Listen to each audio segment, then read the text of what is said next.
முல்லை பெரியாறு அணையில் ஒன்றிய நீர்வள ஆணையத்தினுடைய 3 நபர்கள் கொண்ட கண்காணிப்பு குழுவினர் தற்போது ஆய்வு செய்து வருகிறார்கள். இது குறித்த கூடுதல் விவரங்களை வழங்குவதற்காக செய்தியாளர் முத்துவேல் இணைப்பில் காத்திருக்கிறார். முத்துவேல், கூடுதல் தகவல். முல்லை பெரியாறு அணையில் தற்பொழுது தென்மேற்கு பருவமழை தொடங்கி பெய்ய ஆரம்பித்த சூழ்நிலை உள்ளது.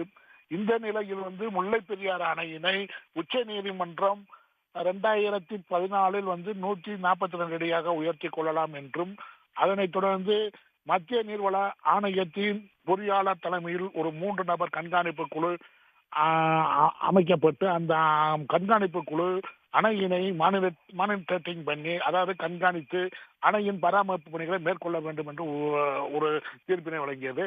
அதன் அடிப்படையில் தற்பொழுது மத்திய நீர்வள ஆணையத்தின் பொறியாளரும் அணைகள் பாதுகாப்பு குழு தலைவருமான ராகேஷ் காசிப் அவர் தலைமையில் மற்றும் தமிழக பொதுப்பணித்துறை கூடுதல் செயலாளர் பிரதீப் சக்சேனா மற்றும் கேரளா கூடுதல் செயலாளர் அசோக் ஆகிய 3 நபர் கண்காணிப்பு குழு தற்பொழுது உள்ளது. இந்த குழு இன்று முல்லை பெரியார் அணையினை ஆய்வு செய்ய இருக்கின்றது.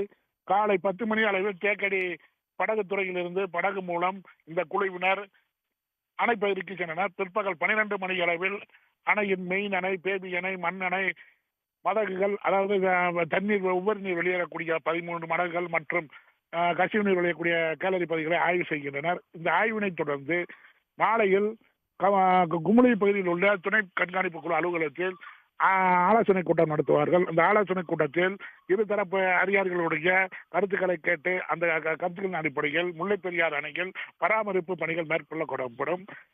இன்று மாலை நடைபெறுகின்ற ஆலோசனை கூட்டம் முக்கியத்துவமாக இருக்கிறது. ஏனென்றால் கேரளா மாநிலத்தில் புதிய அணை கட்டுவோம் என்று தற்பொழுது ஒரு சர்ச்சை கிளம்பி இருக்கிற சூழ்நிலையில் இந்த புதிய அணைக்கான கருத்துக்களை கேரளா பிரதிநிதிகள் தெரிவிப்பார்கள் என்று தெரிய வருகிறது.